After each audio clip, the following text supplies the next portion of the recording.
All right. Hi, everybody. Um, Welcome back to the more substantive Beth Leda classes, not just our regular Parsha chat, but our more thematically oriented mini courses. And we're about to start kind of a series of modules in terms of a theme that we'll be discussing through Pesach, I think, namely Judaism and the environment. Why choose this topic? Well, I think a few reasons. One of which is that in the Jewish calendar, this year is Shemitah, which will occupy our attention after Tu B'Shvat. Shemitah is the climactic year of a 7-year cycle, in which in the Holy Land, the earth is allowed to rest. The halachos between Shemitah and Shabbos are actually quite parallel to each other, and they learn out one from each other. You learn about Shabbos from Shemitah, you learn about Shemitah from Shabbos. It's the Sabbath for the earth. So it is appropriate, I think, to bring our attention to the land, to the environment, and to what it needs, and especially thinking about, and this is really going to be the kind of through line of this night's class, the earth and our relationship to it. Or what's our place on this earth? What's our place in the order of creation? But before Tu B'Shvat, we're gonna kind of like set the stage for that. But we'll focus explicitly on Shemitah after Tu B'Shvat. But tonight we're gonna look at kind of the theological underpinnings of thinking about the environment and our relationship therewith. Next week we're going to look at our halachic obligations, focusing on the mitzvah of Bal Tashchis and other the mitzvah against waste and other related commandments. And then we'll prep the following week for Tu B'Shvat itself, and then afterwards we'll have a Tu B'Shvat Seder on the evening of Tu B'Shvat, Sunday night, January something or other. So keep your eyes peeled for that. But tonight we're going to do the first of two introductory classes. I'm very excited about this because I was able to dig into some sources I've been wanting to explore more for a bit. It's a very sweet thing actually to when you prep for a class and you get to feel really excited about what you've discovered and being excited about hearing what other people were how they'll process it and reply back to you. So I'm pretty stoked. Let's get started. So before I even start with any sources, let's just start a little bit conversationally, thematically. When you think about creation and theology, right? Create kind of the nexus, the knot between us, the world, and God. What comes to mind for you? And don't worry about having to come up with an answer. We don't care about answers here. Just what are you thinking? What have you thought about before?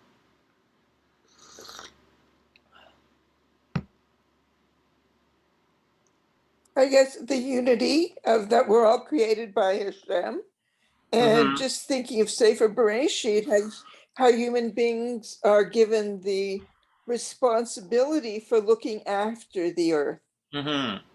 Great. Yeah, that's going to be definitely one of the major foci of our attention tonight.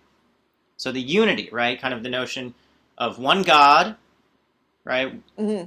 A unified human race, and also the unification of all of creation, that they all reflect each other. Exactly, including living and unliving things, like even, like the mountains were created, grass was created, water was created. So we're all part of that creation. Great. And Actually, we're going to see that perspective reflected in a text from the Rambam soon. Great. As hopefully has become commonplace in the classes here, all of your chedushim are like so important that they're also resonant with what the great rabbis have said as well. You're no stranger to wisdom. Okay. Anyone? Any other ideas, contemplations, suggestions? All right. Well, that's a good place to get started. So I'm going to look at this dyad, this pairing of the world and who is it for? That's going to be the kind of question we start out with. We're going to get a few different answers to that. And I want the complexity of that question and maybe the lack of unity in that answer to be hopefully a productive challenge. So let's look at the text. There we go. Great. Can everyone see that okay? I hope you know I kicked my Yes. my habit with Safari. I'm doing my own translations again. Take that. So this is first class creation theology.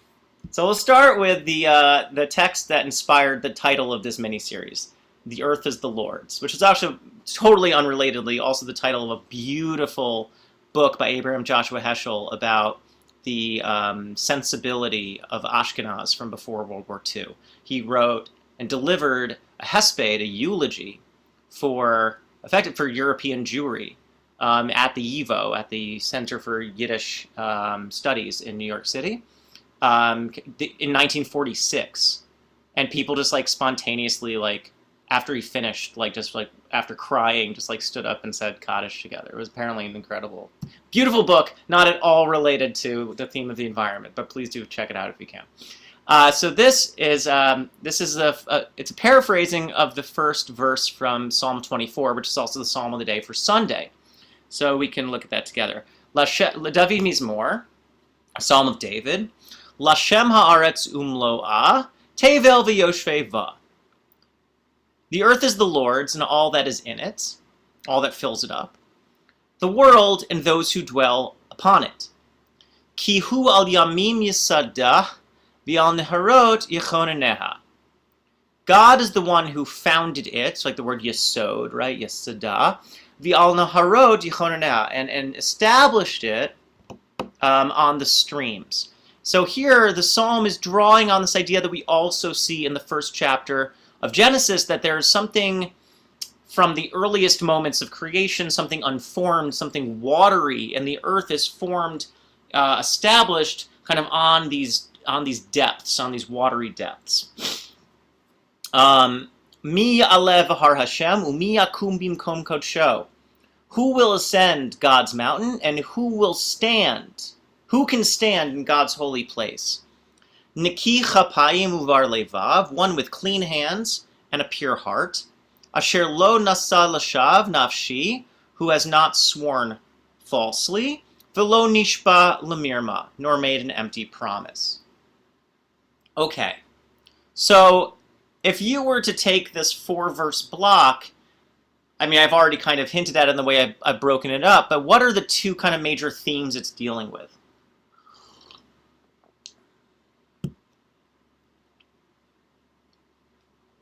It starts with something I would say pre-human, even in a sense pre-world. Right? It starts with God's relationship in terms of establishing, right, creation. So the only kind of axis of relationship in the first 2 verses is just God and the earth. Right? God is the one who has established the world, and it's a strict relationship between the two. And then, seemingly out of nowhere, suddenly comes then this moral, ethical insistence that there is some kind of human involvement.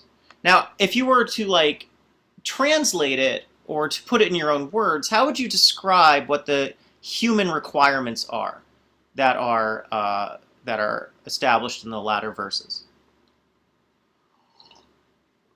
You have to be a holy person. Okay, can you unpack holy? It's an important word, but one that is very generic.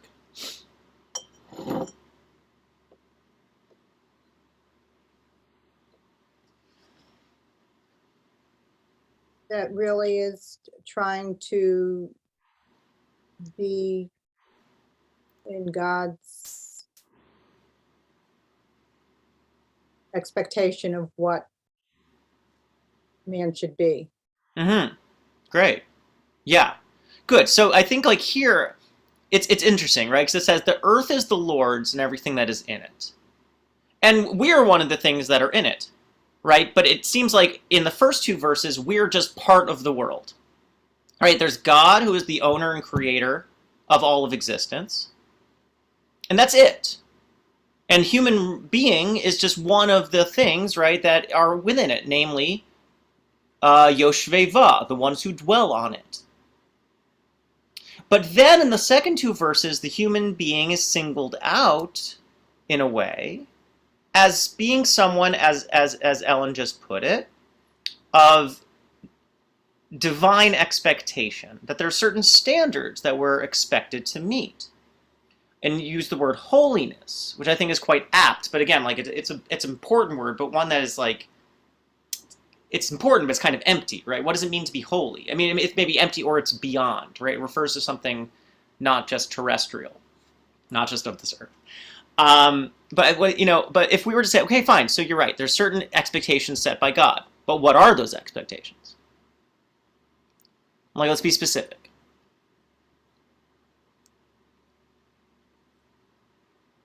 Someone who doesn't swear falsely, like bear false Good. witness.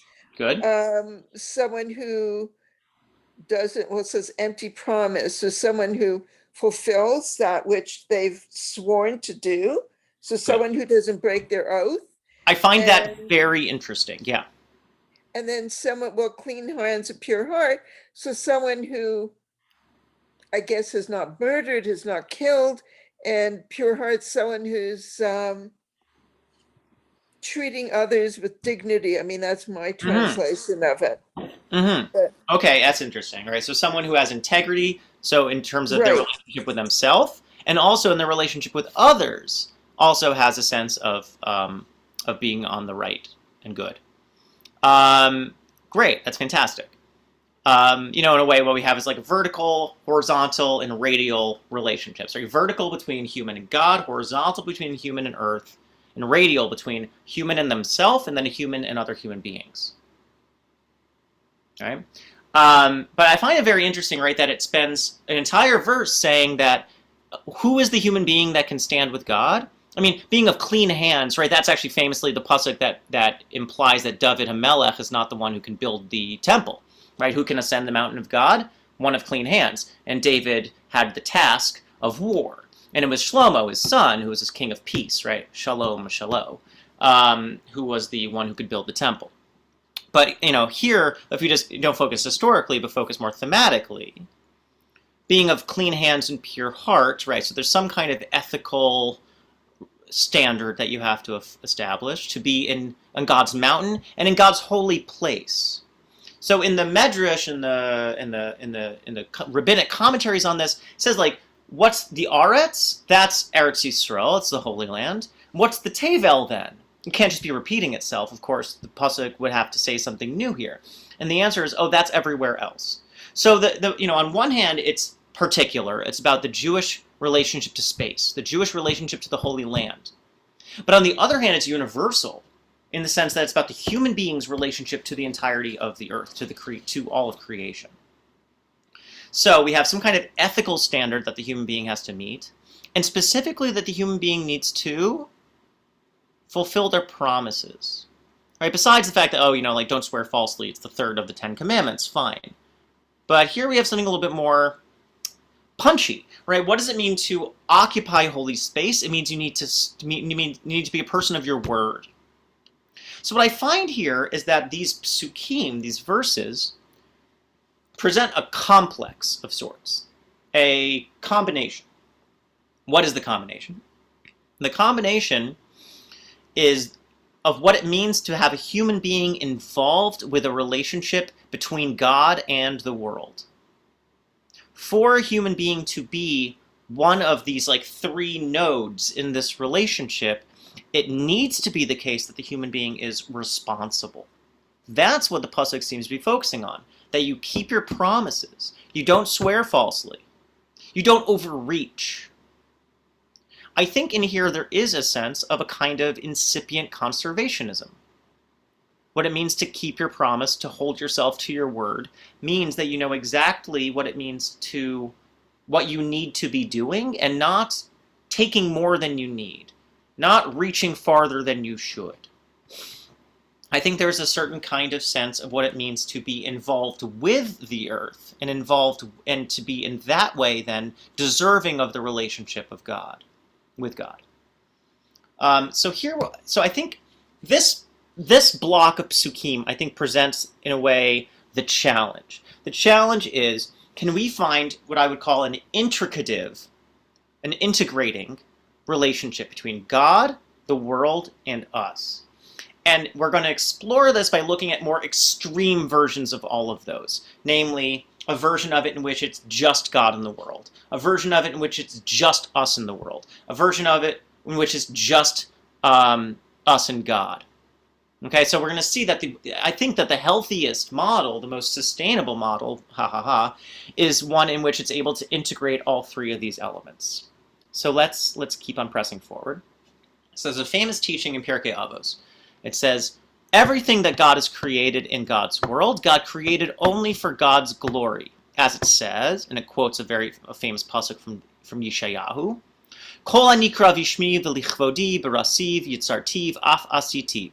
It says, all who are linked to my name, whom I have created, formed, and made for my glory. And it says, God will rule forever and ever. Now, the word olam in the Bible and even in the rabbinic idiom means an age, an eon. It means eternity. It refers to time. But I think here it does have a sense of what it will eventually come to mean world, right? A sense of worldliness. But if you were just to kind of sum up here, what's the perspective here? Of those relationships, what's the relationship that Pirkei Avot is propounding here? Who are the members of this relationship? Mainly God and human beings. Okay, where do you see the human being? Oh, wait a minute. No, you're right. It's God in creation. Yeah, no, that's right. All that's been created. Sorry, I'm thinking of the first one. Yeah, no, so the first one I want to say is kind of like the banner that we're flying, and we're going to kind of come back there. But first we have to see how we can get back there. So first I want to say, first, we can look at this maybe even temporally in a way. All there was God's and God's name alone, right? That's a famous teaching from Pirkei Rabbi Eliezer chapter 3, right? That before the world, all there was God, right? And then, until the sixth day, all there was God in the world, right? That God created the world, and in a way, if we were to say, what is the role of the world here, there's a famous image actually in Breshit Rabbah that says, God created the world as a mirror of sorts, as a way to contemplate, for God to appear. And it's a very interesting point, right? Because, and here's something that's, it's I think, implied, but it's not obvious. So the word kavod is usually used to mean, glory, fame, right? Majesty, something like that. But in Devarim, and even in Vayikra, if I remember correctly, the word kavod is used not just to mean something qualitative, but it's actually used to mean what's called a hypostasis. Hypostasis means something abstract that is made personal. Like wisdom being not just an idea, but being a figure, right?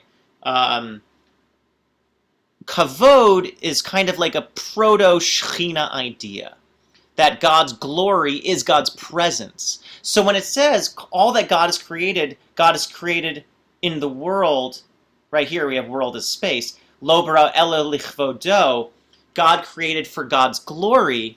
So it can either mean look at the incredible world, it's all glorious, it's all an example of God's incredible creative power.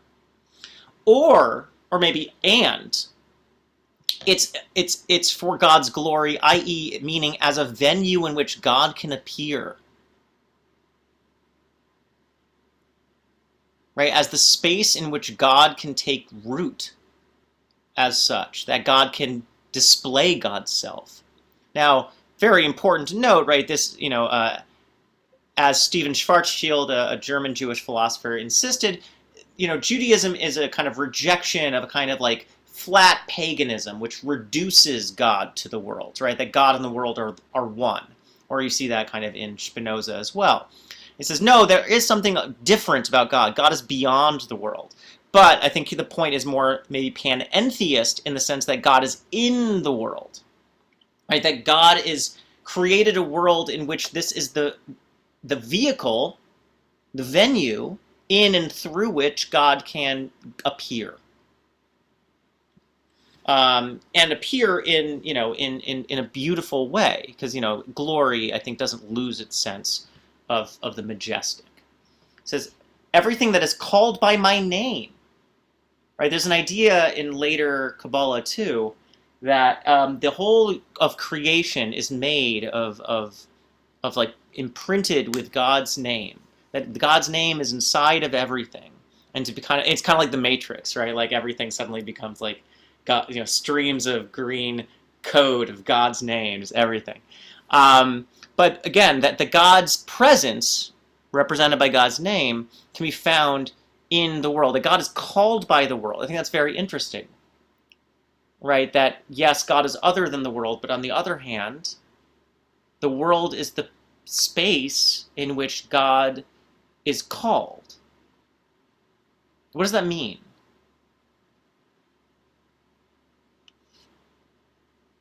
And here we also have the three lower worlds of later Kabbalah: Bria, Yetzira, and Asiya, interestingly.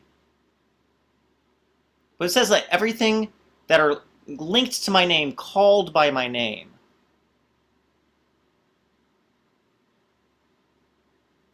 It kind of frames, and this is, I find this especially striking, it frames creation, right, the environment, as the space in which we're able then to become attached to God. Anything is. Everything is. Everything is called by God's name because everything is, and this is a very important word. What's the word in Hebrew for a thing that exists? In Maimonides, actually we'll get to Maimonides in a second, it's the word nimtza, which means something is found. It's kind of similar to German, it says es gibt sich, right? Something is given. But in original, I would make this claim, in original biblical and rabbinic Hebrew, the name for something in the world is bria. Right? The word for a human being is bria, briot, which means creature. We are called by God's name because foundational to every created thing's existence is being created. And being created implies whom? Implies that Hashem created. It implies a creator, exactly. So we are all called by God's name in the sense that, and this is something that is discussed beautifully by Abraham Joshua Heschel in his book, Who is Man? In his kind of machlokes with Heidegger. That's beside the point. But in his book, he says that we, against Heidegger says we are flung into existence. And Heschel says, no, we are placed. As we'll actually see later, it says that God places Adam in the garden. Where we're not flung into existence impersonally, violently, but rather with care and with intention, we are placed in the world. That our very existence, and I think here we'll get to Maimonides' point, every created thing's existence, human beings are flattened, are equal in that point. Every created thing, every creature's existence implies the creator. So all of our names are really God names because our identity, what it means to be alive, what it means to be a thing at all, is actually the way that God manifests as such. Right, conceptually. Understanding ourselves as creature is how then God's name becomes manifest. So here we're going to continue with kind of what I'm going to call a decentered God-world relationship. Decentered from human beings. Now, the kind of classical sense of Judaism is that it is deeply anthropocentric, right? That the human being is at the center of the whole mix. And that is true. But I'm starting first by kind of trying to decenter the human from the middle, right, from the center, to move human beings away from the center. And Maimonides is the most robust example of that. This is in English, so does anyone want to give it a shot? Want to be our reader? I can do that if you want. Great, please. Okay. It is thought that the purpose of all that exists is solely for the sake of human existence, so that it can worship God, and that all that has been made and all that has been made for it alone. All the more is this the case for all the species of animals and plants. The final end being the existence of humanity. Is the creator not able to bring it into existence without all these preliminaries? Or was it only possible after they were carried out? Okay, so So just this pause. says What's the Havamina that Rambam is saying? everything was created only for human beings. Right, And that's what he's saying. You might think that. right. And what's the challenge then? What's the pircha? It may not I'm doing a very like frum reading of the guide to the perplexed. That's the Havamina, but what's the pircha before we get to the Maskuna? No, so what's the pircha? That I mean, possibly that all the creation is equal, and so human beings are not really top of the ladder. That's the Teirutz. That's the resolution. Let's get to how does he challenge the Havamina first? So the challenge would be that not everything was created for humans, but creation was created for Hashem.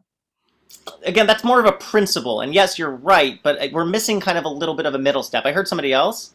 Yeah, that humans couldn't have been created without all these other things first. Bingo, exactly, that's right. So if God wanted to create everything for human beings, then why did God need everything else? Right? If the point of everything is human beings, then why is there a world? Why not just human beings? Do you get how that works logically? But logically, I mean, the initial premise is that everything was created for the human being. So the human being needs to eat. So there's animals and plants. So then why didn't God just create a human being that didn't need to eat? Oh, also possible. But that would be an angel. Fine. But the point here is that the final end being the existence of humanity is Creator not able to bring into existence without all these preliminaries. If he's being very Aristotelian. If the tachlis, right, the telos of all of creation is the human being, is God limited such that God would have to then like do all of this intermediary stuff so that the human being can exist? Oh, that's true. Right? So then what's the necessary rational implication? There is a reason for everything else to be created. Everything has a reason to exist besides the human being. Exactly. Yeah. Right. Okay. So I just want to make sure we got the way, because this is hard stuff, and the way it's, and this is Shlomo Pines's translation, and it is incredible, but it is not easy. So I just want to make sure we get the way the steps work. Okay. Good. Keep it going. Oh, you want me for this reason? For this reason, the correct view is as follows. It should not be believed that all the beings exist for the sake of human existence.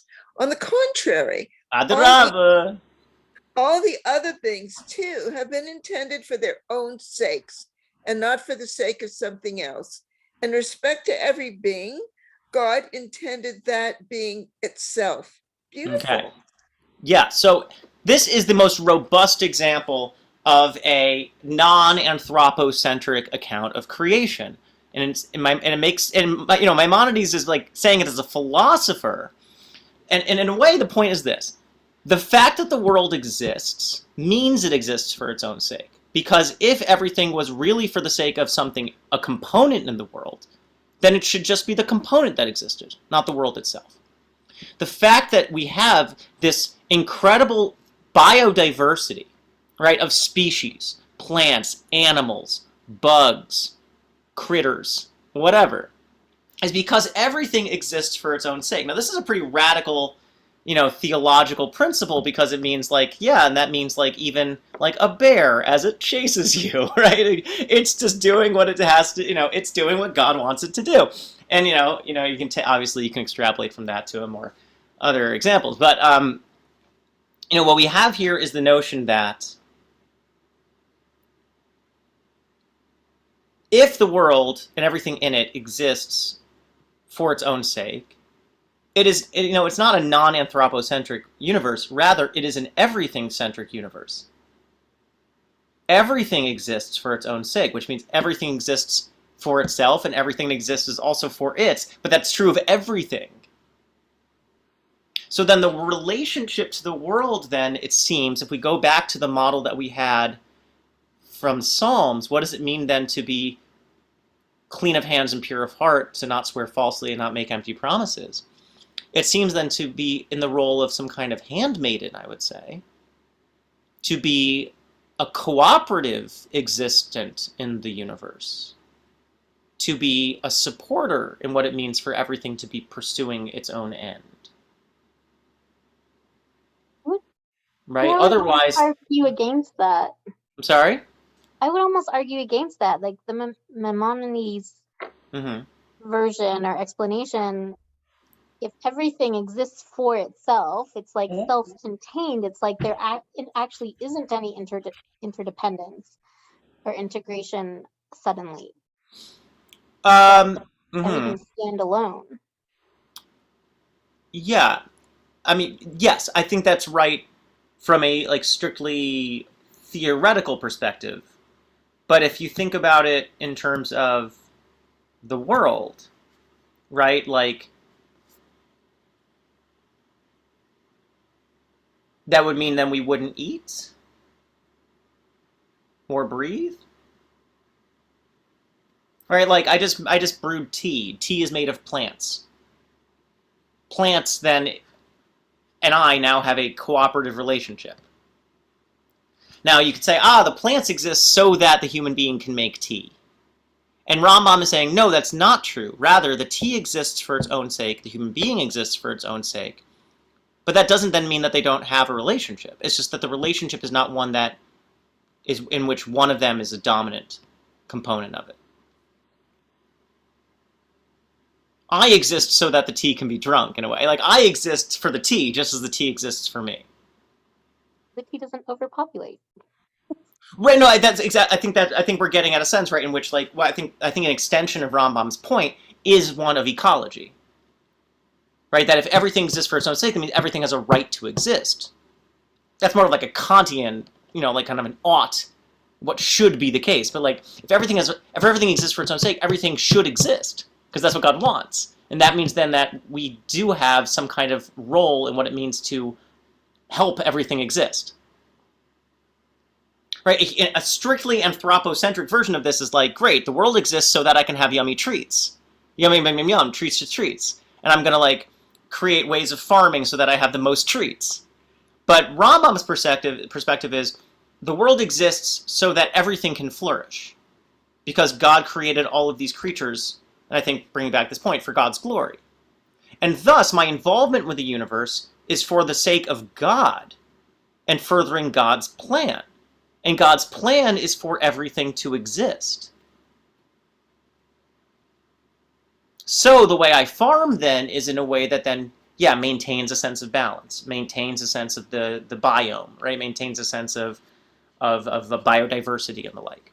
I think that is I don't know if it's necessary, but I think it is a way of drawing out implication from Rambam's point. That what it means then to reimagine what relationships between creatures look like, it's one of cooperation, because everything has its own right to exist. Okay. So here I'm going to bring out some beautiful verses that we sing every Friday night. And it's so interesting, it's so interesting to me that the predominant themes of Kabbalah Shabbat, all right, which you'd think would just be about, like, you'd think it would be psalms about Shabbat. You'd think it'd be like prayers about, about divine, the heavens and the angels and stuff like that. But most of the psalms that we sing for Kabbalah Shabbat are about creation. And I find that always very striking. And creation as this venue in which God's theophany, right, occurs. Which means like the appearance of God. Maybe it's not accidental that Kabbalah Shabbat, was designed by the Kabbalists in Tzfat, and in Tzfat, right, they were actually praying in the fields, and then would actually go inside after they do Kabbalah Shabbat. So maybe being outside, is in the world, as it were, is a central feature of what Kabbalah Shabbat meant originally. Okay, so it says. Yismechu hashemayim v'tagel la'aretz yir'am hayam umlo'o. Let the heavens rejoice and the earth exult. Let the ocean and all within it thunder. Ya'aloz sadai v'chol asher bo. The fields and all that is in them will celebrate. Az yiradenu kol atzei yar lifnei Hashem. Then all the trees of the forest will sing and shout before the coming of God. Kiva lishpot haaretz, when God arrives to govern the earth. God will govern the world with justice and the peoples with trust. Yishpot tevel b'tzedek ve'amin be'emunato. Okay, so we're still in the God and the world kind of like relationship, axis of the relationship here. We haven't brought the human being back yet. We will soon. Don't worry. But this is such like a thrilling series of psukim.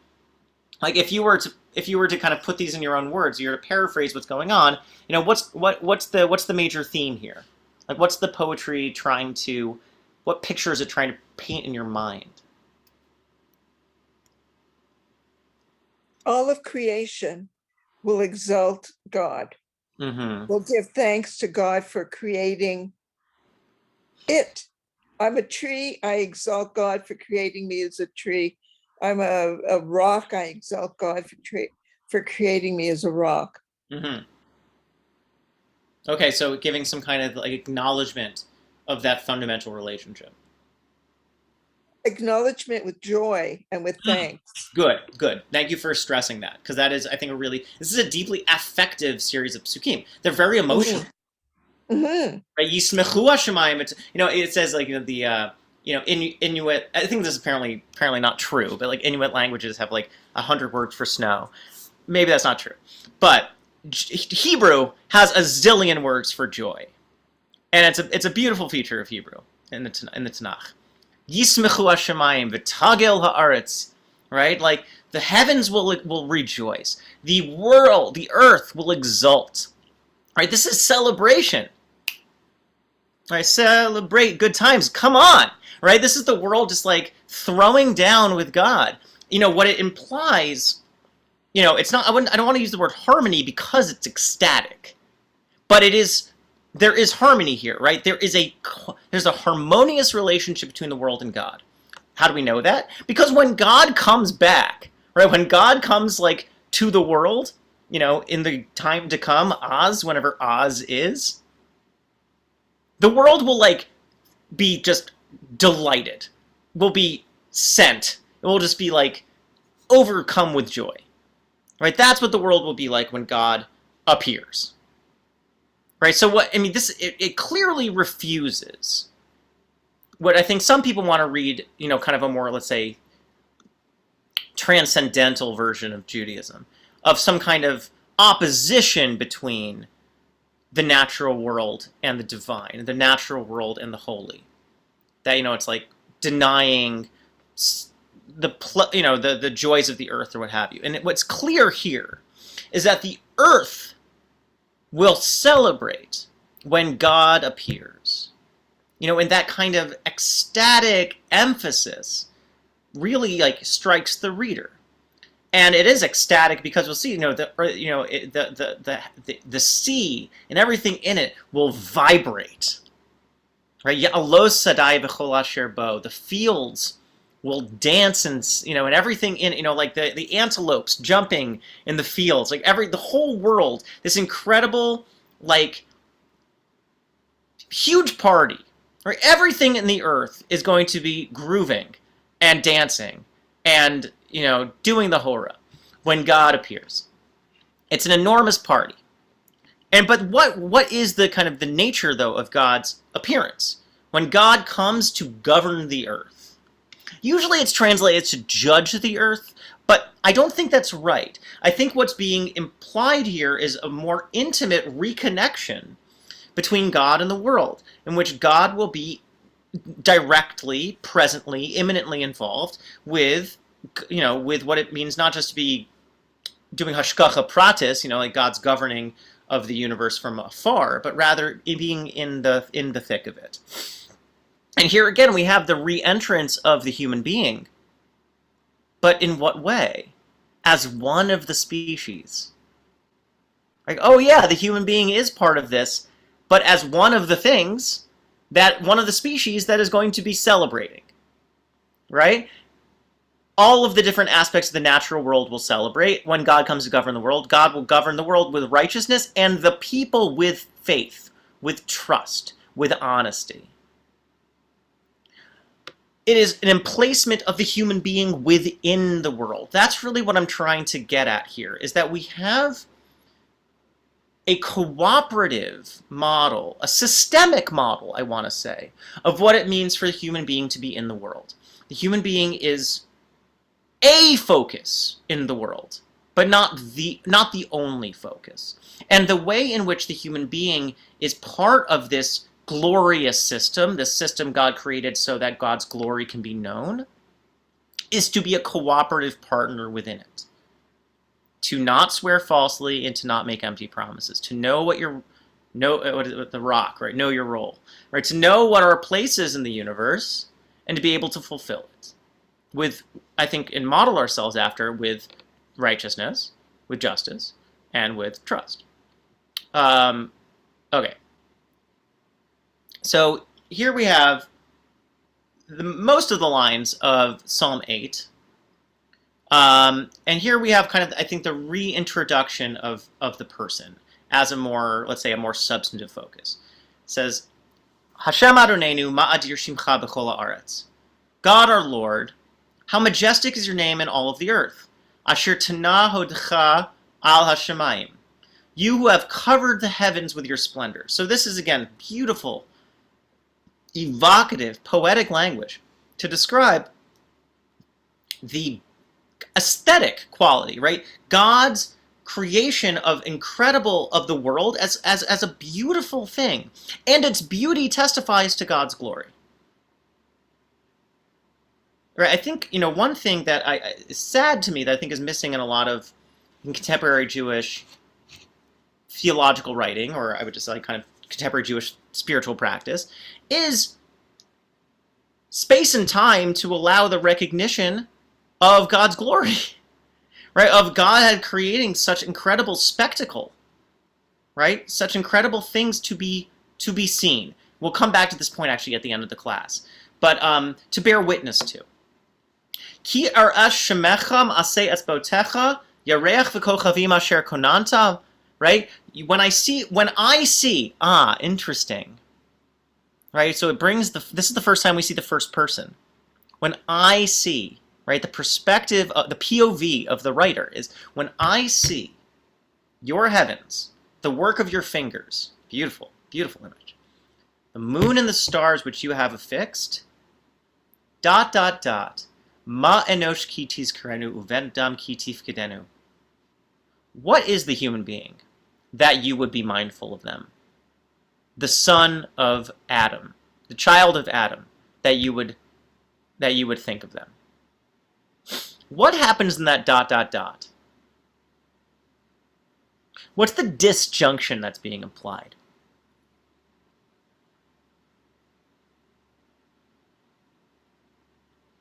It's very subtle.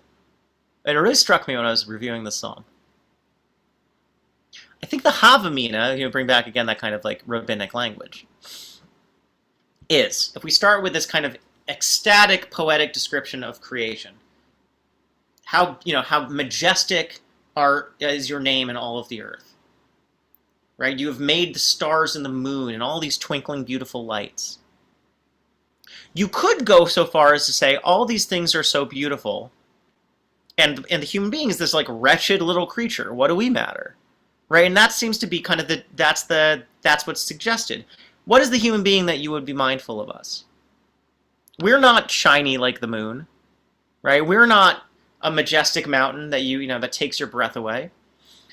But then the psalm pushes on and says, "Vatachsereu me'at me'elokim, uchvod v'hadar ta'atreu, tamshileu b'ma'aseh yadecha." And here we get to the point. We are just a little bit less than the divine. You've crowned the human being with beauty and glory. You've made them master over the work of your hands. You've laid it all at their feet. So then what is, I want to say, like this disjunction that's at the heart of what it means to be the human being in creation. This psalm recognizes something that I think like Maimonides was pushing away from, but I think the psalm is pushing back. I know it's centuries later, but whatever. That the psalm is pushing back. The psalm is saying that there is a special place for the human being in creation. But I think it agrees that it has to do with what it means to be involved with the world. That go back, right? When God comes to govern the earth, God has made us God's viceroy, God's superintendent, right? God's emissary in this world to be governing it of sorts. Tam Shalehu. Right here, right? Mashallah means governance, to rule over something. But I mean, this incredible language, Tachsereo mi'at melokim. God has made us just like a scotch less than the divine. God has crowned us with glory. Again, glory, right? The space for God's appearance. And beauty. We've seen in the Psalms spectacle. What it means to look, ki eresh shemecha, when I look at your heavens, what it means to look at the creation and to see God's glory. The psalm is then challenging us to be able to look at ourselves as a creature, as something made for God's glory as well.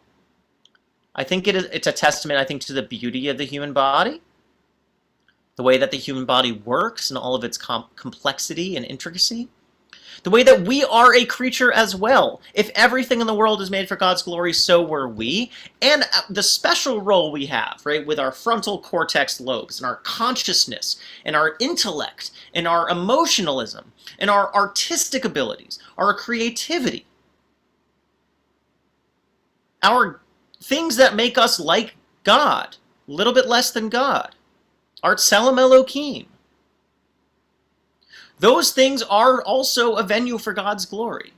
It's not to glorify ourselves, but rather, and here it is incredible, watch what happens. You've made us a little bit less than God. You've crowned us with glory and beauty to be governing the work of your hands. Sheep, you have laid it all at our feet. Sheep and oxen, all of them, and the beasts of the fields, the birds of the heavens, the fish of the sea, whatever traverses the watery paths. God, our Lord, how majestic is your name throughout the earth. It doesn't end with a paean to us. It puts us in the middle. So many scholars have noted the chiastic nature of a lot of biblical poetry, that it exists in kind of parallel ways. It starts by kind of running down a thing, it hits a fulcrum point, and then it goes in a mirror way to the end.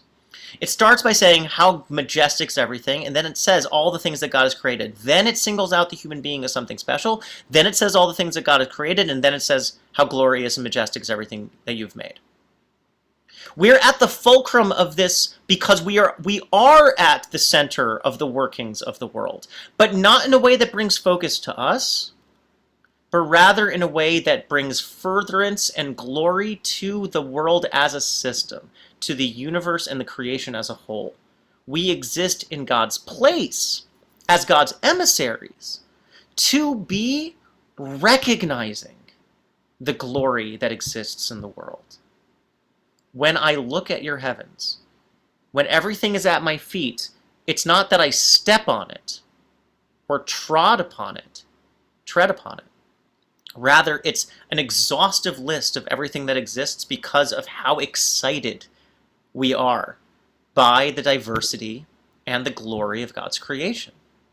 Everything's at our feet so that we can look at it, and I want to say, I think this is what the psalm is getting at, so we can cherish it.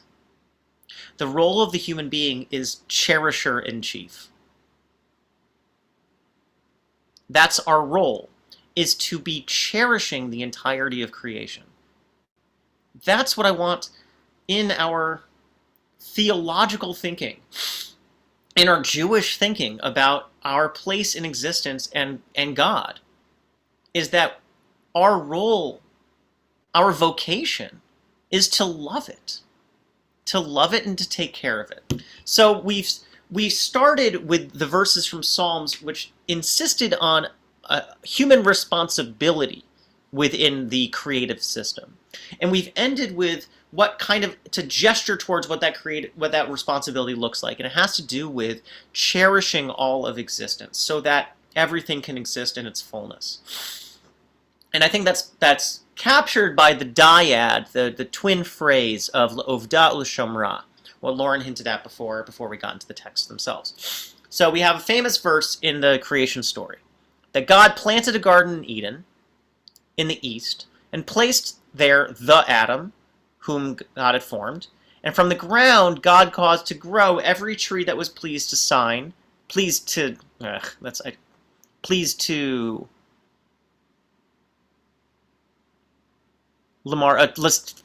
sight and good for food. Right? So we see also, again, sight, spectacle, to witness something is essential in terms of the human relationship to existence. Vayikach Hashem Elokim es Adam. God took the Adam and placed him in the Garden of Eden to work it and to keep it. L'ovda u'l'shomra. And it's that twin phrase, that dyad, that I want to focus on, that dialectic of sorts. And God commanded the Adam to saying, from all the trees of the garden, eat you shall eat. Okay. So, before we get into the commentaries, right, what is the program that is hinted at in this primordial scene, right, of the first introduction? I mean, this is the scene in which the human being is introduced to nature. Right, think of it like the way we come into consciousness. First, all we have a sense of is ourselves. Then all we have a sense of is the mother, right? All we have a sense is us and God, right? Our creative force. And then from there, we start to see something beyond that primordial scene. We see ourselves in a world. Okay, so what is this scene getting at? What is the introduction of the human being into the world? It says shomer, so lavod shomer, so to work it, but shomer, to look after it, to be the guardian of it, to make sure. How else can you explain to be a shomer? Like a shomer is like a guard, like somebody who protects, to be a protector of it. Okay, a guardianship. Very nice. Okay. Who anyone else have like associations with these verbs, or maybe want to offer a different translation of them? What comes to mind, right? What God says to L'ovda u'Shomra, what do you think is being gotten at?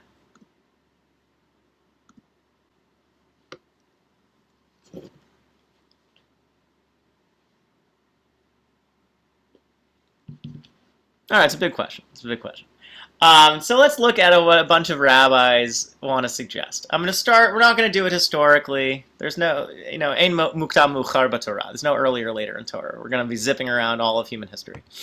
So it says, the Gaon of Vilna, 18th century genius rabbi, Eliyahu ben Shlomo, he said, to work and to keep it. To work it means working the land and watering it. Okay, so when he says work it, what kind of work is he thinking of? Agriculture. Right. Okay, good. So, like now that we get our food from Loblaws or whatever, right? Maybe it's a little bit less obvious to us, but he is thinking of an immediate relationship with creation. Okay?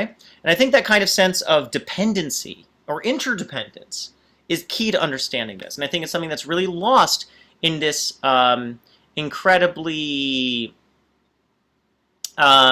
removed existence we are in, this hermetically sealed existence we have in modernity. Right? Food is something that comes in packages. Right? It's not something that comes from the earth. So, to work it means to water it, to farm. In Shmirah, Shelo ya'aleh ba paritz chayos. That basically that wild animals won't break in and do what? And spoil it, right? Like the rabbit or whatever that breaks into your garden and eats all your tomatoes. And so the division of mitzvot is in twos, positive and negative. The positive is within the bounds of the work, and the negative is in the bounds of the keeping.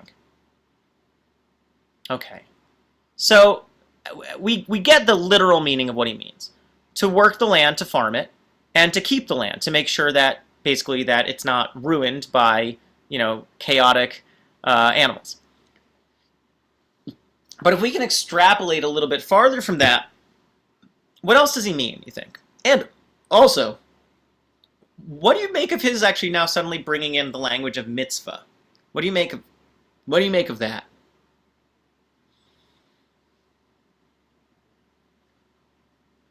I found what's so interesting is that it's not just an idea of these are things that you can do, but he's actually framing it as obligations. That there's the positives, there's the aseh and lo ta'aseh. There's the you must do and you can't and you shan't do. Right? And what we must do is work the land. And by that, what it seems like what he means is have a relationship to it, which is oriented around our sustenance. So back to kind of Susie's pushback before,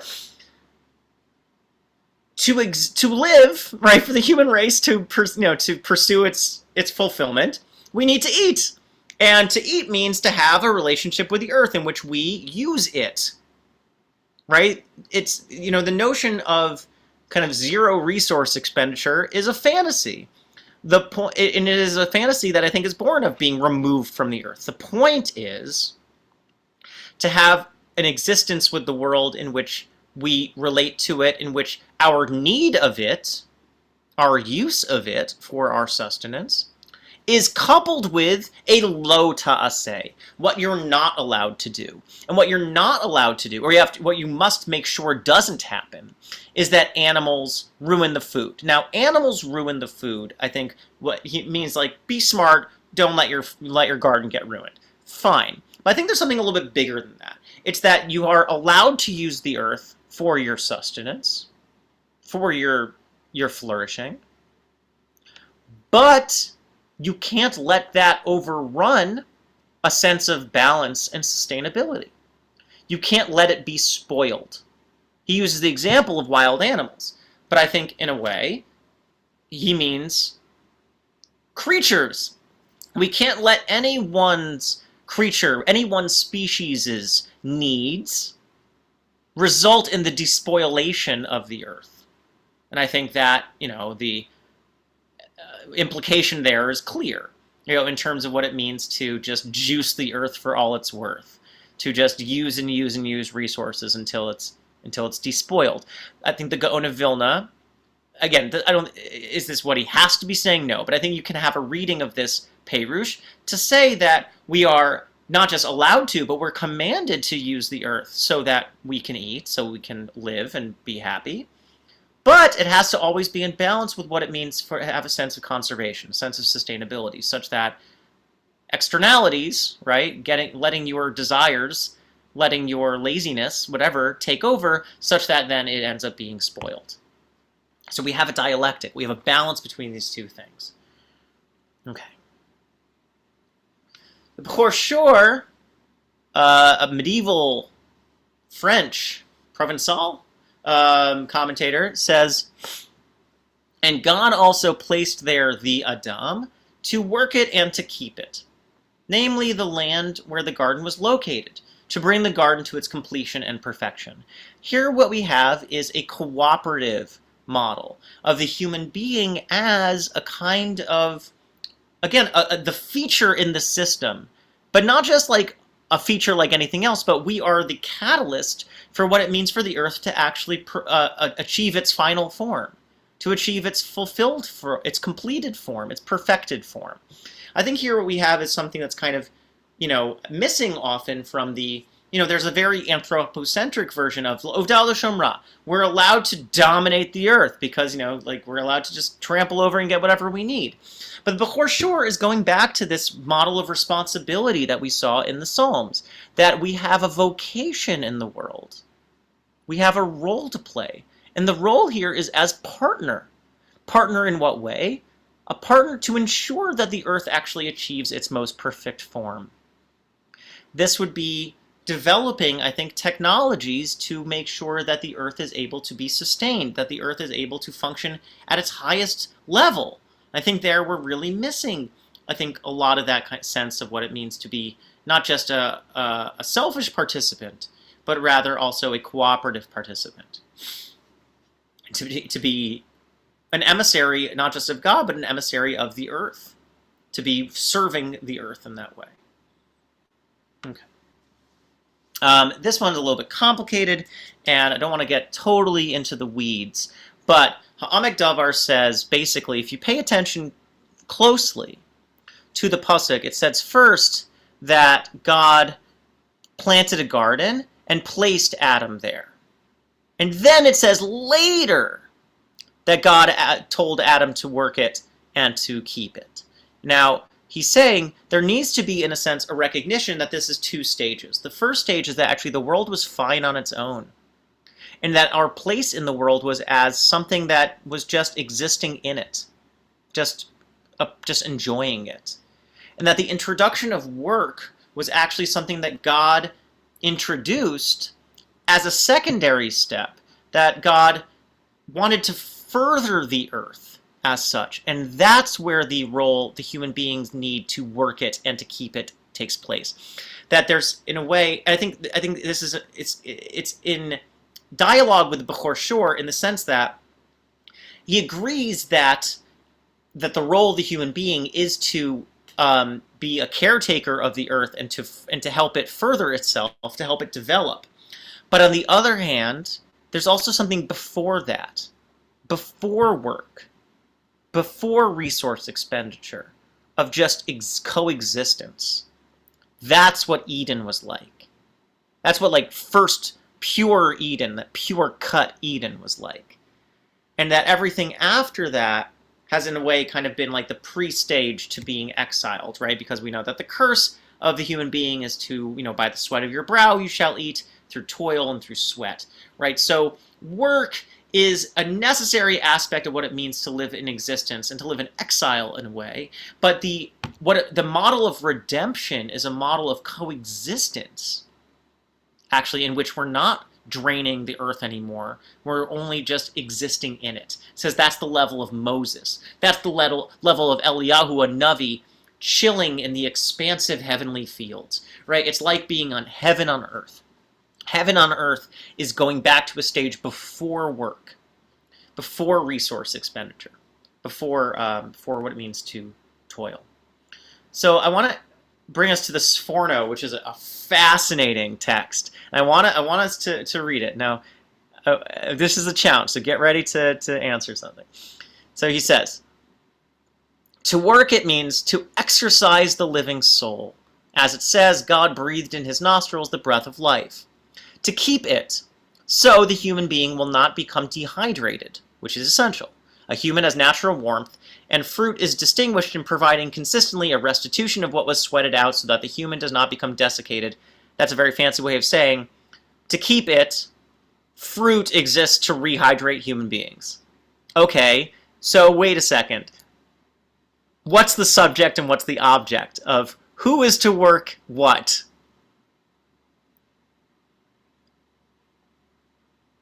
Who's the object in these Pirushim?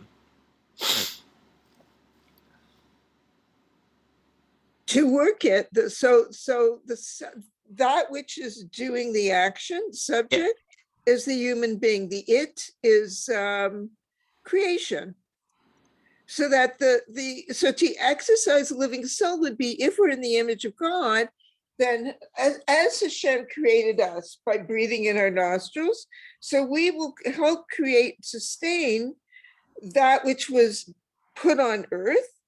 And to keep it means that, okay, that which was put on earth, it's like it's a cooperative situation. So that which was put on earth now can actually be there for the sustenance of humans. So It works both ways. There is great. So there is a dialogical reading of this, which you got, I think, which is basically working agriculture, farming, this is like why there are so many Jewish farming programs now, because this is a very spiritual activity. What it means to be in direct, intimate connection with the earth, to see what it means to develop that kind of dialogical relationship is a beautiful thing, and it has a spiritual quality to it. So working the land, also works out the human soul. And also, the different aspects of creation sustain the human body in a way that's necessary. So there's an interdependence, which you described.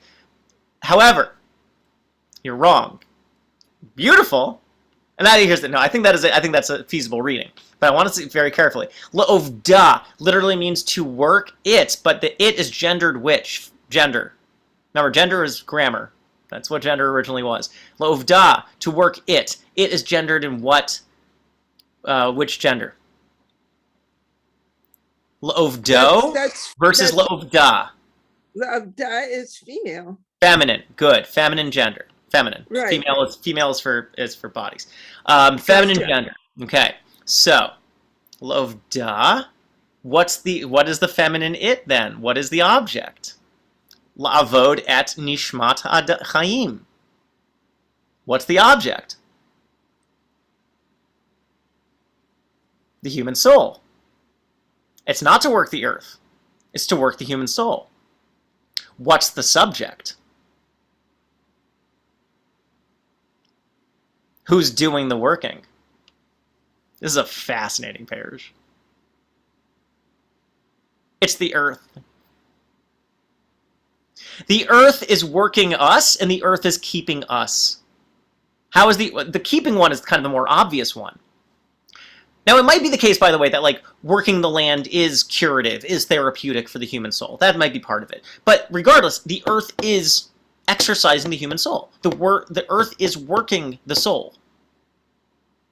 Maybe through our involvement with it, but the earth is working the soul. Ovda, ulishomara, so that the earth can keep us alive. How? Because it provides the necessary sustenance we need to replenish ourselves. It says here specifically the fruit is moist and, and we get like dehydrated. That's a specific example. But the point is that the world exists to sustain us too. The difference here, though, is that instead of it being a model that centers us, it's a model that centers the world, of how magnanimous, how generous, how wise the world is to keep us, to guard us, to take care of us. It's an incredible reshifting, reconfiguration of who's the focus of that verse. It's the earth and the earth's ability to take care of us.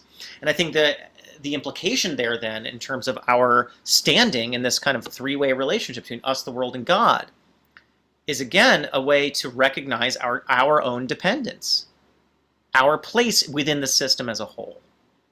It's not just that, we are the heroic workers and keepers of the world.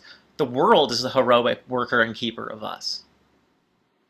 If we think of it, like I know that there was sort of a physical example, like we need the hydration and everything, but yeah, if you think of it as the earth is nourishing our soul as well as our body. And then if you go back to the one before, where at first we got to like just enjoy and be part of Eden, and then we had to start to contribute, it feels more like, as opposed to be keepers of the garden, we had to learn to appreciate and like recognize the importance of all of it, right? So I think that's exactly right, Susie. I think this is the working out of, I think, what we were starting to see in the Psalms. That because God doesn't need us to make his creations flourish. Well, I mean, that is what the Bechor Shor says. Yeah. Right? I mean, yeah, again, you can say, okay, fine, then why, God could just do it God self, da-da-da. But the point here is that, the human being's possession of consciousness, which is unique, is that we are unique in all creatures to be able to recognize, recognize, right? Think again about, think differently about, think afresh about. Cherish the earth, to realize and recognize its special qualities, and then to devote ourselves to what it means. And I think that sense of, and here the Midrash Kabbalah Rabbah is a famous text. This text that is beloved by all Jewish ecologists. because it is not just a sense of, like, let's say, a moral imperative to cherish and to love and to bear witness to God's glory, but it's also based in a sense of political economy, of scarcity. Because God says, God took Adam on a tour, right, through the whole garden. God said to Adam, "See my works, how good and praiseworthy they are. All that I've created, I made for you." Okay, fine. But be mindful then that you do not spoil and destroy my world, right? Back to the Gra, back to the Gaon of Vilna, who said, make sure that you don't let it be spoiled. For if you spoil it and destroy it, there is no one after you to repair it. Ein mi sheyitaken acharecha. You got one world, says God in this text. And you have a unique, back to Lauren's point in terms of, like, kind of the unifying theme of oneness, right? You have a unique, singular role in terms of what it means to be the creature with the consciousness, to be able to realize your place in it. You're the only creature that has a sense of what a world is. Right? Everything else exists in the world, but we recognize world, what it means to be in it, what it means to be in it. And because of that, then, we're able to spoil it, as we are. The other reason I want to teach this class is because, like, as evidence regarding, climate change and impending climate catastrophe, increases, I think we have a moral and religious imperative to, I think, to really take a stand in terms of trying to re-advocate for what Judaism is supposed to be taught, for Torah is supposed to be teaching us, what our relationship with God, how it is supposed to present itself and manifest itself in our lives. It cannot be something that just sits on the sidelines and just, uses, plastic table covers on Shabbos and plastic cholent liners. It needs to be something that is not just about furthering a culture. And it can't just be about ourselves. It needs to be what it means to be ourselves in the world. To regain a sense of worldliness, to be enworldment, to be inside of it and part of God's creation, to be a creature once more. Recreaturification. That is the mission. To recognize what it means to be a creature. Okay. So here we have this, like, a very early, it's an early text, a very early rabbinic sense of what the relationship is between ethics and scarcity. There is one world, and time goes forward, and there is no one other than you, or who will come after you, that will be able to fix it if you spoil it. It is down to us. Very, and as Susie quite rightly and insightfully pointed out, that there is a devotional practice, to recognize and to appreciate what it is that we are given, what it is that we gain benefit from, what it is that we are gifted in God's generosity to give us such a world that takes care of us in such incredible and beautiful ways. And to feel, I think, a sense of,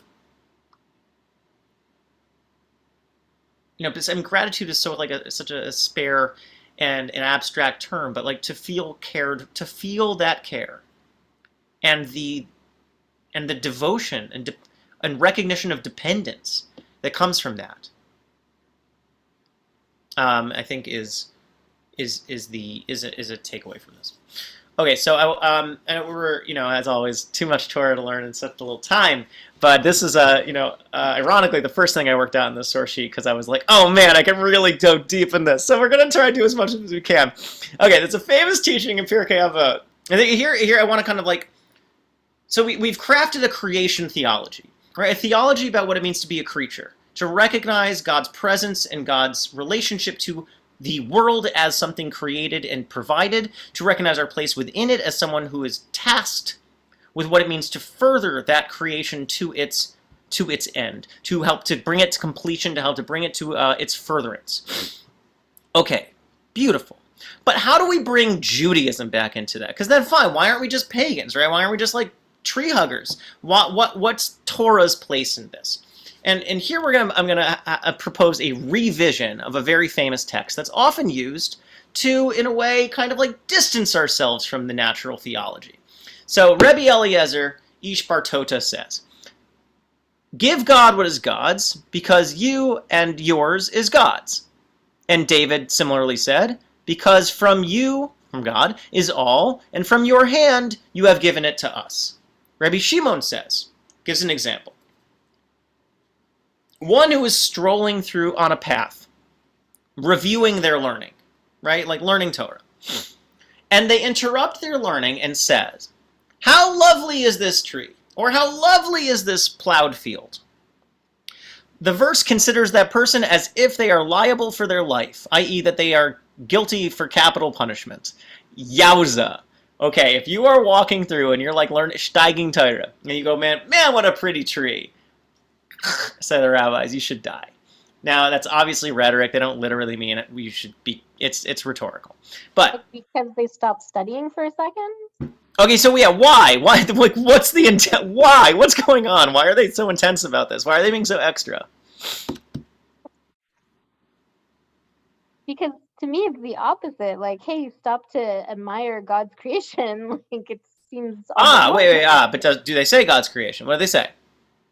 How beautiful is this tree? How nice the plowed field. That's what implies man-made. But Oh, very nice. So the Baal Shem Tov, who actually I didn't include in this because it's a little too complicated, said when he says, look at this tree, actually he means the human being, because it says, ki ha'adam eitz hasadeh, because the man is a tree in the field, which a verse we will see when we talk about Tu B'Shvat.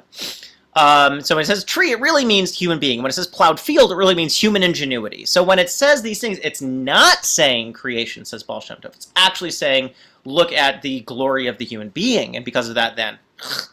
Okay, but let's just, before we get into like kind of rereading, let's just understand the pshat, the way it's generally understood. It seems to be saying that if Torah and world are counterposed to each other, Torah is better, world is worse. If you are learning Torah and then you say, man, look at that world, you did something wrong. You ruined something. Okay. But what often gets lost in discussions of this, and what I actually want to say that I think that is a reductive reading, I don't think that's actually apt, is that the first part of this is to say, give God what is God's, because you and yours are God's. Right? Because from God is everything, and from God's hand, God has given it to us. So it begins with a challenge of totality, to recognize what we've been talking about already, namely the systemic nature of creation, that God has provided us a huge and manifold thing, which is so much bigger than anything we could ever contemplate. But our role is to recognize, again, recognize and cherish the gift of existence.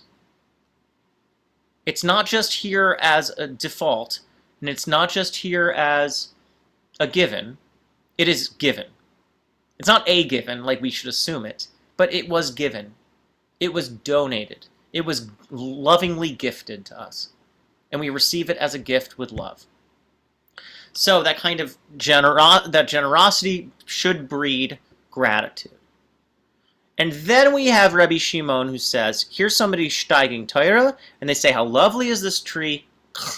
So let's explore why there's this kind of strong reaction against that. What's being ruined when that happens? So we'll start with Rabbi Yonah of Gerandi says, when a person is learning, they shouldn't utter profane speech, for one must stand before the Torah with reverence and awe. So what was the guy's sin then?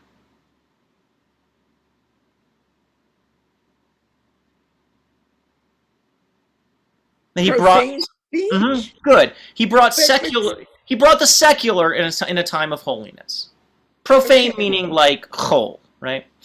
Yeah. Okay. So again, the pshat way of reading it is to talk about nature or whatever in the middle of Torah learning that's profane. That's not holy. But you can also read it and say, to speak profanely is wrong when learning. So when he said that, he was speaking of it in a way that was not conscious of God's presence. It doesn't necessarily have to do with the words he said per se, but rather what he meant. And here's the thing, even if you were to say, look at this beautiful tree, in a way, what he's doing is posing Torah against world. He's saying he's learning, and he says, oh, look at this tree as something other than Torah. Look at this field as something other than Torah. But there could have maybe been a way for him to say, oh, look at this beautiful example of God's creation, or something like Susie was suggesting, that might not then have bred the same reaction. Okay. Moshe Chaim Luzzatto, who wrote Mesilas Yesharim, 18th century mystic and moralist, Italian. He wrote also a book called Derech Chaim. He also wrote a book called Derech Hashem, but Derech Chaim is his commentary on Pirkei Avos. And he says, the Torah, the Mishnah was very particular about its order. Because in the Mishnah before this, which we didn't see, it says that the Holy One is with a person in their study. So when you're learning, you're actually able to commune with God's presence, he says. And then it says in the following Mishnah, give God what is God's, for you and yours is God's. So he's saying it speaks to the magnitude of the bond between a person of God and God in the act of Torah study. So when we're talking about Torah study, what we're talking about is an opportunity to connect with God, with God's presence. God's presence is literally there when you're learning Torah. God's presence is here with us right now when we're learning Torah. Or rather, maybe, recognizing God's presence is what it means to be in Torah. How does that then change your consciousness? To be seeing what you're doing as a venue through which you can connect with God. Oh, wait! Isn't that exactly what we were talking about before when it came to creation? The venue for God's glory. So what we're missing here is so when it says afterwards, one who's walking in the path, blah, blah, blah, and says, how nice is this tree? It's as if that when they break off from their Torah study, they're also breaking off from the one who is with them while they learn. I think here, again, there's a simple way of reading it and say, he's doing a sin because he's leaving behind Torah and doing something less valuable. But I think, again, the point here is he is moving from a consciousness of, or rather, it kind of shows you, as I think Chaim Heikel is going to say, that that he wasn't really in it. He says, even if you go back to learning, you're still chayav, you still ruined something. Why? Because it shows that you weren't really in it in the first place. If you were in Torah learning to connect with God, then whatever you did in the middle of it wouldn't have been a problem, because the real issue, I think, is the word mafsik. The real issue is the word interruption. That's the problem. Not what he said, but the fact that he perceived it as interrupting Torah. That's the chap. The issue isn't the content of what he said. The issue is the orientation. If he had said that as a continuance of Torah, then you can see whatever tree you want. The point is to be dveikus, is to connect with God and God's presence. Distraction is a nice way of putting it, Susie. That's why I translated it as interruption. That it's a sesher. It's an eruption into what he's doing. He sees it as something different. That's the issue. It's that he sees himself as ceasing Torah to say something about something else. That's the key.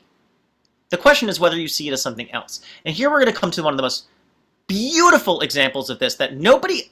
I learned this actually from my teacher, James Michelson. James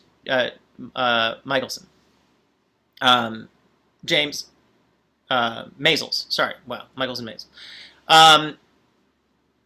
And this is incredible teaching. It's only in the Likutim. It's in like the miscellaneous extra of the Hasidic text Orei Naim, which is one of my favorites, of Menachem Nachman Chernobyl, the grandson of the Baal Shem Tov. It's an incredible teaching, because here everyone, all the environmentalists who want to reread this Mishnah, they're all missing this one. This is the one to get, and I think it's going to leave us in a really beautiful place. So it says, lift your eyes up to the heavens and see who created these. It says, because a person must be one of wandering eyes. Sachenayim. Right? You must be a person of wandering eyes. As it says of Rav, that he was a person of wandering eyes, but he would only look 4 cubits around him. He wouldn't look beyond 4 cubits. So that he would not blemish his sight. Now, what do you think the issue here is? And I think we're going to get a little bit sensitive for a minute, but I think the parallel he draws is really important. Because there is a brit, a covenant that is struck between you and your eyes. What's the most famous brit that is in Judaism? Like a brit milah, right? What's the most famous brit in Judaism? Circumcision. Circumcision, good. And the circumcision, right, is generally taken to mean like it is an identity marker to be part of the Jewish people. Fine. Except that, especially in rabbinic and Hasidic Judaism, it also comes to mean something about sexual continence, right? About responsibility with your sexuality. It says, just like with Brit Milah, you can ruin something, you can do damage with it, right, through sexuality. Here it's talking about specifically about Hatzer Levatala, about wasteful expenditure of seed. But the point is it's drawing a parallel between this and sight. So there's a brit with your eyes. And it means that there's a responsibility, a covenant that you've struck, what it means to have eyes. Now, what's interesting is the parallel it's using with Brit Milah means it is erotic in the sense that you are gazing at beauty and glory and pleasure. You're getting pleasure from your eyes. But that privilege comes with a responsibility.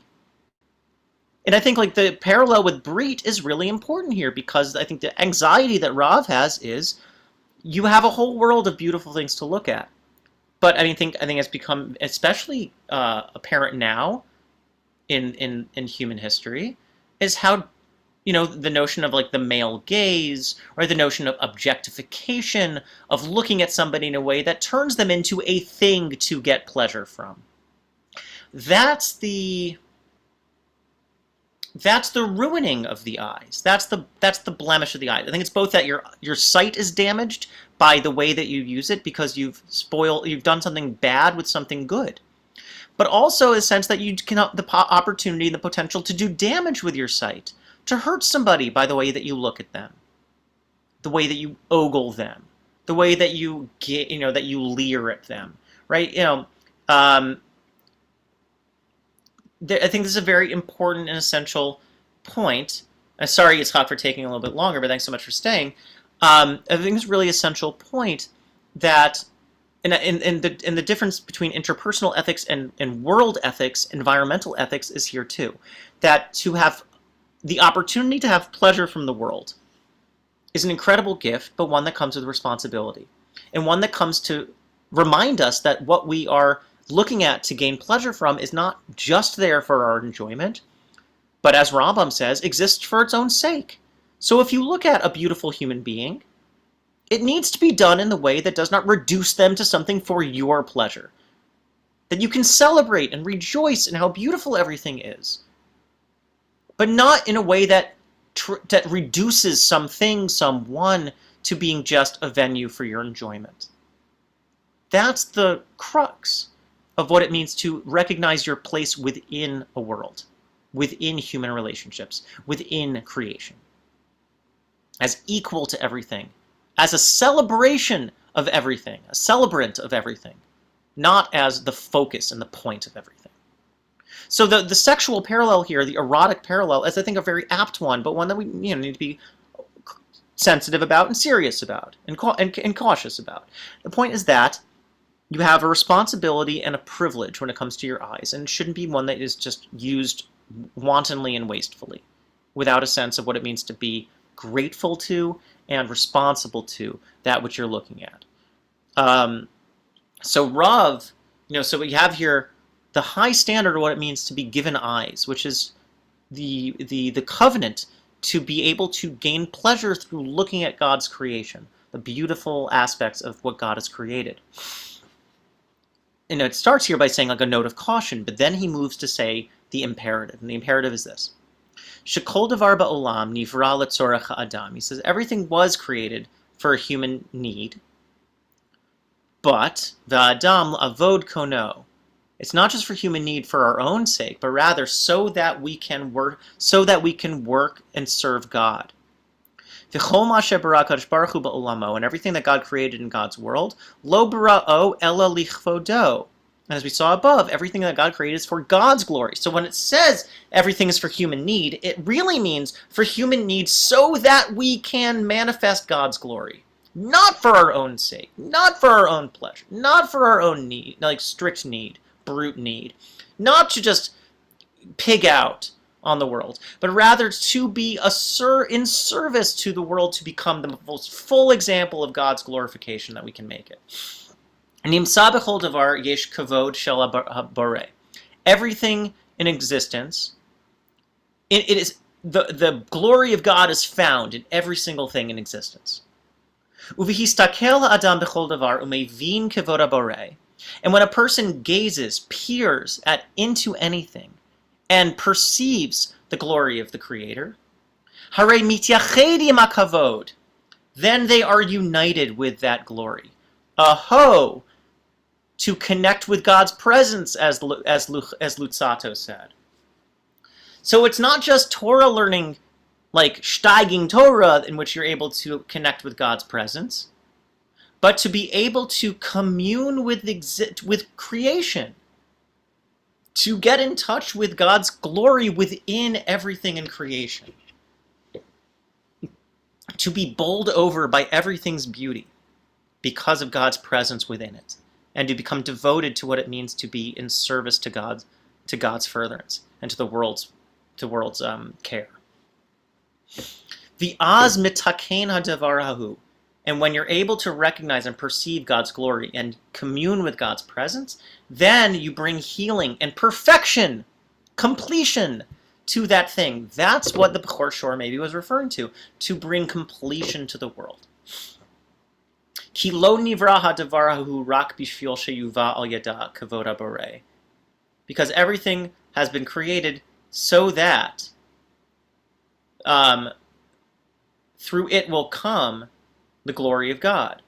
V'harei nitaken hakavod al yedei ha'adam hahu. And the glory of God will be completed and perfected. Even God will be healed as such. This is the healing of the break between God and the world. God created the world, and it's the human role to bring God and the world back together, so that the hills will rejoice, so that the heavens will sing. Our role is to unite God and the world as such, through recognizing with our consciousness God's glory within it. That's what our eyes are able to do. And similarly, the rabbis said, if you're walking around a field and you see, that you go around in the month of Nisan, and you're supposed to go around and look at trees, and you're supposed to bless, and everything in this world, briot, na'ot, everything lovely that was created, and all the things that the rabbis have appointed to make blessings. But the opposite is what we just saw in Pirkei Avot.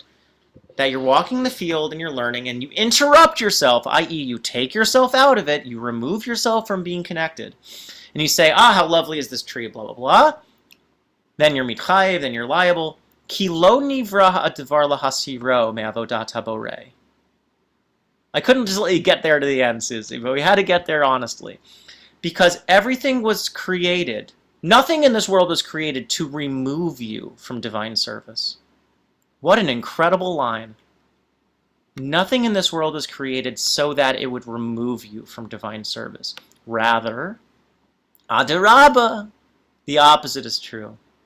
Lekarev oto la'avodato, to bring you closer to God and serving God. La'avodato, though, la'ovda l'shomra, right? To a life of service, of divine service, of service to the earth. V'zehu se'umaro meinechem, and this is lift up your eyes and see. Sherashai ata lahagbia, that you are permitted to raise up your eyes above. Ba'ofen shekol davar shatiru, az re'u mivara ela, so that everything you see, you will recognize the one who created it. Or Solomar, that is to say, She'al yadam tiru kivoda borei umibara'am vehimtziam, that through looking into the world, looking at creation, even deadly spiders, even the things that you might be surprised by. That's the challenge of this theology. It's not just to say, oh, look how pretty that thing is, but rather to learn how everything is beautiful. I think that's especially challenging, because it is a decentering perspective. It's one that says, oh, it's not just something that I naturally like or enjoy, but rather that we are in service to this thing. We are in service to the world to be able to recognize God's space and God's presence within it. So, quite rightly, the problem was not recognizing the beauty of the tree. The problem, according to Morenaim, is that he recognized the beauty of the tree as something in its own right and not as, like Torah, a venue through which you can commune with, recognize, and connect with God and bring perfection and completion, fulfillment, healing to the relationship between God, human, and earth. That's the task. That's the avoda, and that's the shemira. The shemira is to guard our eyes, as it were, to keep ourselves from just reducing the world to what we enjoy, to reducing pleasure to the point, to guard our eyes from ravaging the earth by just turning it into a venue for our consumption. The avoda, the service, is what it means to be working, devoting ourselves in care and cherishing to the world, so that we can take care of it, so that it can be the most perfect and holy venue for human beings to be able to commune with God and recognize God's creative power and God's glory. So it is an incredible, I think, challenge and promise that we have set before us that I find it's immensely inspiring, but one also that's a deeply ambitious reorientation of what it means to think of your place in the world, not just as kind of the blank space in which everything gets funneled into, but rather to be able to zoom up, to look up high, I think in a way even to transcend just what it means to be here, and to see yourself within an entire system, and all of it working together to be able to testify to the glory of God. Yesh koach, thank you so much for joining. I'm looking forward to seeing you next week, in which we will get a little bit more, this was very trippy, very high, very, very holy. But the next week we'll look at kind of the more ethical, political, legal nature of it. We look at halachic questions around how actually, I think, is halacha trying to guide more responsible decision-making, and how can we rehabilitate, I think, a halachic tradition that unfortunately has really been kind of marginalized and shunted to the side, focusing on the mitzvah of Bal Tashchis. I hope to see you there. Please do tell friends. And then we'll be learning about Tu B'Shvat the week after that, and we will have our opportunity to have a Tu B'Shvat Seder together on Zoom. I will provide further details as the date nears. Shkoach to everyone. Shavua Tov. Thank Looking forward to you. learning with you soon.